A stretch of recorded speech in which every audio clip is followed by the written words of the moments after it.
தமிழ் திரையுலகம் இல்லை, இந்திய திரையுலகமே வந்து ஒரு மிகப்பெரிய ஒரு இழப்பு. சரோஜா தேவி அம்மா இன்றைக்கி நம்ம மத்தியில் இல்லை.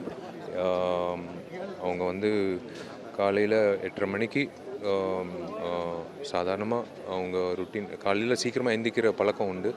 எந்திரிச்சிட்டு அவங்க காஃபி குடிச்சிட்டு அப்படியே மயங்கி விழுந்ததுக்கப்புறம் it was a very sad news. அம்மா காலம் இறந்துட்டாங்கன்ட்டு we couldn't believe it. First of all இப்போது நடிகர் சங்கம் மூலிமா எல்லோரும் சந்திக்கிறதுக்கு ஒரு வாய்ப்பு கிடைக்கும் போது, பாரதி ஆண்டியாக இருக்கட்டும், விஜயகுமாரி அம்மா இருக்கட்டும், சரோஜா தேவி அம்மா இருக்கட்டும், அது ஒரு மிகப்பெரிய ஒரு பொக்கிஷம் எங்களுக்கு.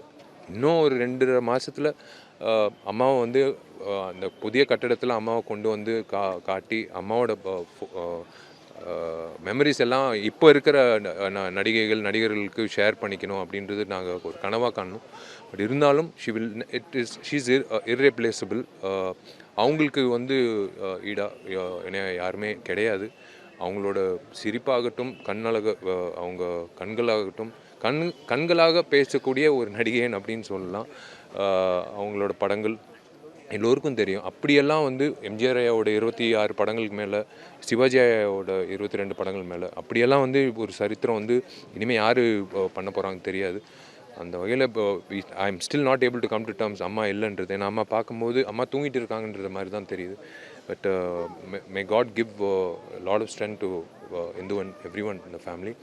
அண்ட் அம்மாவோட ஆத்மா சாந்தி அடையணும்.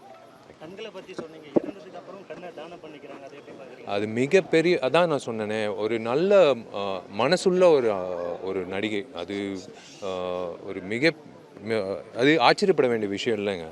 ஏன்னா எங்களுக்கு தெரியும் அம்மா பற்றி, அம்மாவோட உரையாடி இருக்கோம், பேசியிருக்கோம். அது வந்து சொல்லியிருக்காங்கன்னா யோசிச்சு பாருங்களேன், எவ்வளோ பெரிய விஷயம் அது. அந்த கண்கள் இப்போ யாருக்கு போய் சேர போகிறதுன்னு எங்களுக்கு பார்க்கணுன்னு ஆசையாக இருக்குது, உண்மையிலேயே சொல்கிறேன். ஏன்னா அது பொக்கிஷம். இப்போது நான் கண்ணு கொடுக்குறதோ இல்லை வேறு யார் கண்ணு கொடுக்குறதோ அது ஒரு தானமாக இருக்கட்டும்.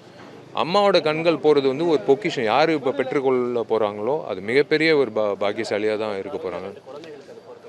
அது பெரிய விஷயம். அந்த 2 குழந்தைகள் வந்து மிக மிக அதிர்ஷ்டசாலிங்க தான் நான் சொல்லுவேன். கண்டிப்பாக அதான் ஏதோ ஒரு புண்ணியம் அவங்க அப்பா அம்மா செஞ்சுருப்பாங்கன்னு நினைக்கிறேன், இந்த மாதிரி ஒரு பாக்கியம் கிடைச்சதுக்கு. ஸோ அது ரொம்ப நன்றி.